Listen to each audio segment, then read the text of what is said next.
সারাকে সাথে নিয়ে এবং সাথে আরেকজন ছিল তার ভাতিজা লূত আলাইহিস সালাম। তিনিও তখনও নবুয়তি পান নাই।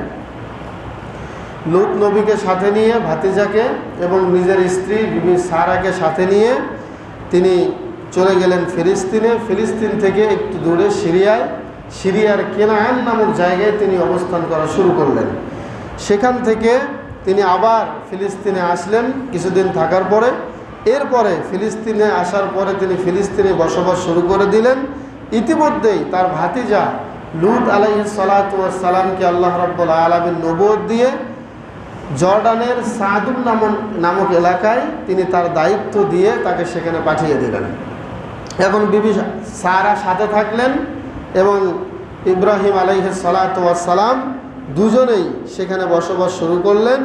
এক পর্যায়ে বিবি সারাকে নিয়ে তিনি যখন এই ফিলিস্তিনে বসবাস করতেছিলেন হঠাৎ করে দুর্ভিক্ষ দেখা দিল, খাদ্যের অভাবের দেখা দিল। এই পর্যায়ে তিনি খাদ্যের অভাব দূর করানোর জন্য ইব্রাহিম আলাইহিস সালাতু ওয়াস সালাম বিবি সারাকে সাথে নিয়ে তিনি মিশরে ভ্রমণ করলেন। মিশরের পথে পা বাড়ালেন। মিশরের দিকে যাওয়ার পরে সেখানে চমৎকার একটা ঘটনা ঘটল, যেটা খুবই বিস্ময়কর। সাথে সাথে যেটা ইমাম বুখারী রাহিমাহুল্লাহ তার সহিহুল বুখারীর মধ্যে নিয়ে এসেছেন, বলেন সুবহানাল্লাহ। সেখানে মিশরে যাওয়ার পরে মিশরের একজন রাজা ছিল। এই রাজার একটা বদভ্যাস ছিল।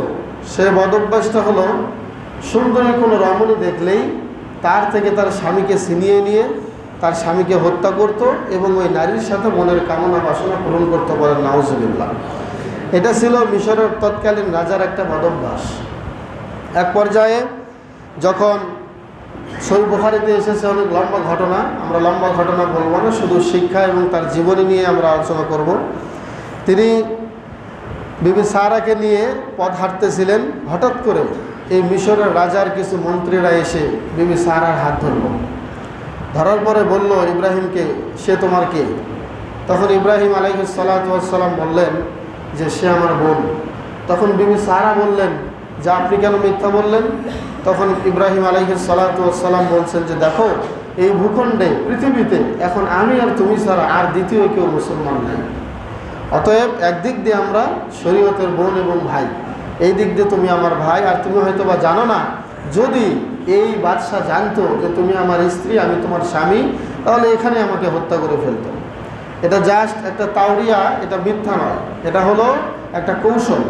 এই কৌশল অবলম্বনে ইব্রাহিম আলাইহিস সালাতু ওয়াস সালাম এই কথাটা ব্যক্ত করেছেন।